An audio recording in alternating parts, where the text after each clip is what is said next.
All right. Welcome, everyone. We're really happy to see you at our first Lunch and Learn.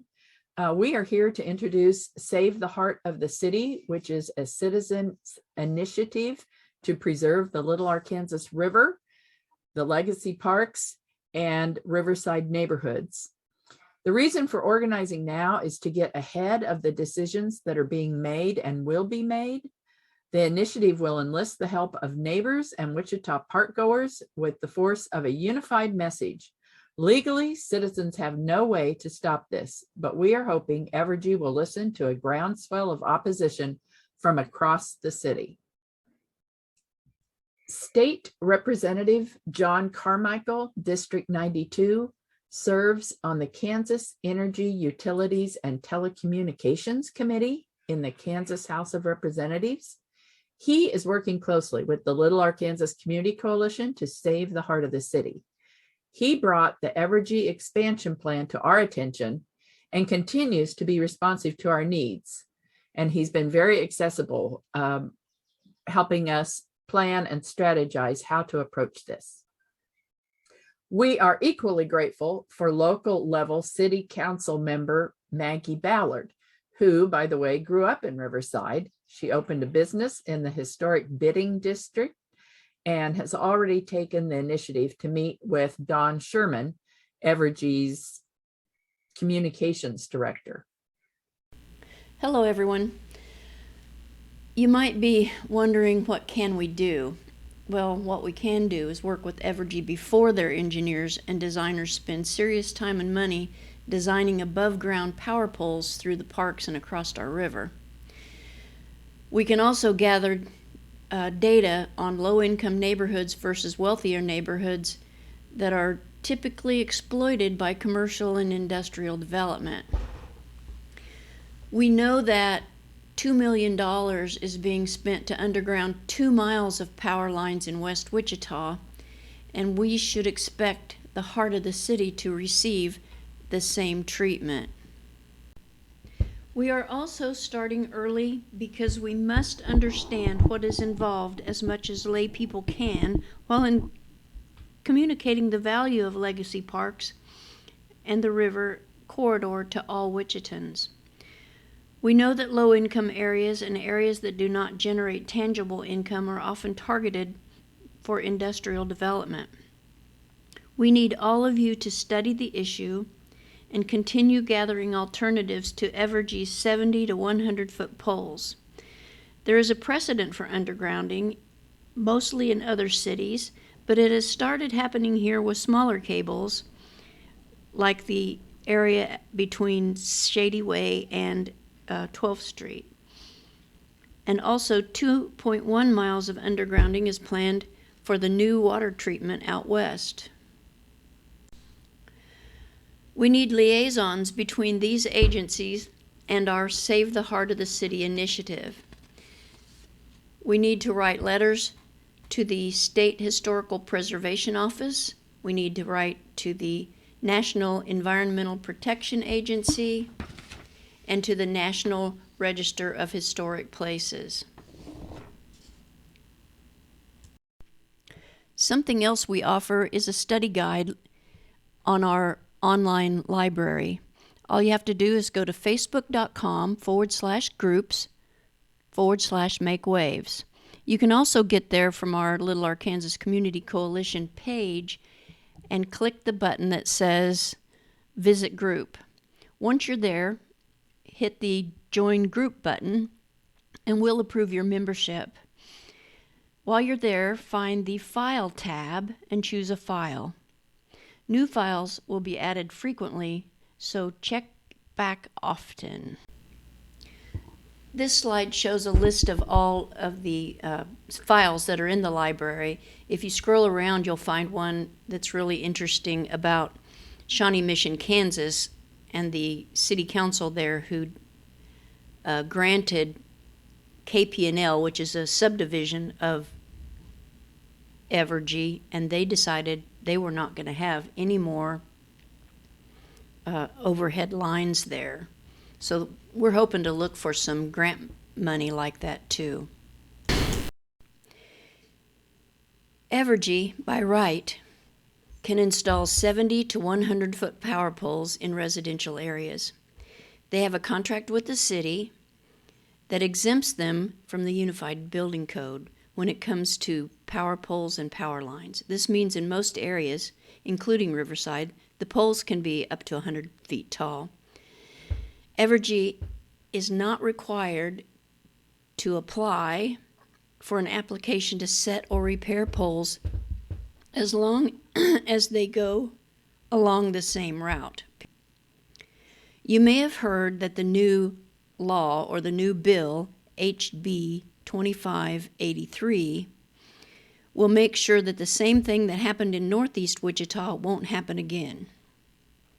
It's true that HB 2583 passed after Westar ran roughshod over the poorest neighborhoods in Northeast Wichita.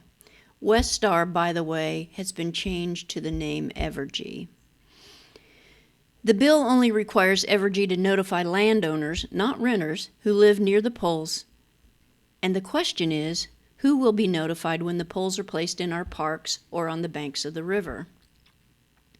What the bill accomplished is that Evergy is required to hold town halls no later than 6 months before construction begins to explain their intent and listen to their concerns. The bill does not give citizens any power to block or veto installations, nor does it enhance the city's power to do so. Evergy does not have to listen to us. We must tell them we expect respect for our neighborhoods and that all Wichita wants to protect Riverside parks. We have support from Councilmember Maggie Ballard and County Commissioner Lacey Cruz and State Representative John Carmichael, but we need to engage all of the city, all of the county residents who enjoy the park, and the state elected officials and all of Wichita park goers. What is our part and what's exactly the initiative? We want to start now. We don't want to wait until 6 months before construction, when they have all of their designing done and the architecture set, all of the spacing of the poles and the type of the poles picked. We think we need to be in on the ground floor instead of trying to play catch up and trying to convince them to throw away all the work they've been doing for the last couple of years. HB 2583, notification of homeowners. Who do you notify when you're going through a park? Right. Or who do you, there's rental in Riverside. Who's to say how active property owners are about keeping up on these kind of aesthetic, cultural impacts on our neighborhood? So, yeah. By organizing early and getting, spreading the word throughout the city, we are hoping that their town halls, by then we hope we have reached plenty of people who already know what's coming. We're not waiting on the town halls. Yes, there are no overhead power lines in downtown Wichita. This is evidence that Evergy is open to the idea of installing lines in inconspicuous ways and more aesthetic ways. We have no reason not to ask for equal treatment in the heart of the city. We're an older neighborhood. We have these legacy parks. Evergy is capable of doing it. It costs them more money, but I think that's part of why Susie brought up the grants that, was it Shawnee Mission found? Mm-hmm. Is, there are all kinds of ways around this. They'll take time, but one of them could be that we help Evergy find funding for doing something more aesthetically pleasing. To Susie's point, right outside my back door, this is my little house right here, and all those big trucks were in an alley. There's a paved alley between these two houses. All that work was done in the alley. So yes, the alley was inconvenienced while they were working, but they never closed it overnight. at the end of the workday, they put up their cones and their yellow tape, and the alley was even open. The fact that they put these lines under, not only, under the ground, but under the river, lets us know that it is indeed possible. When I talked to the crews, because I went out there every day and took pictures, they said, well, these poles that we're taking out, they've been up since 1947, 37, 27, I can't remember. They'd been up a really long time.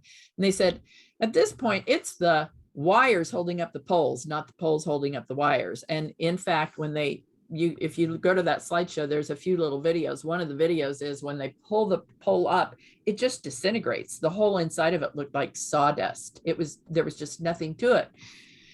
And they were saying, it makes a lot of sense to do underground in Kansas. We've got ice, we've got tornadoes, we've got extreme weather, and that's very hard on these poles. Well, of course, those were wooden poles, and that might work against us in that they might start saying, oh yeah, that's why we want to put up these 5-foot in diameter steel poles. But the fact is that what we really want is undergrounding. And if we can't get it absolutely everywhere, at least through our legacy parks.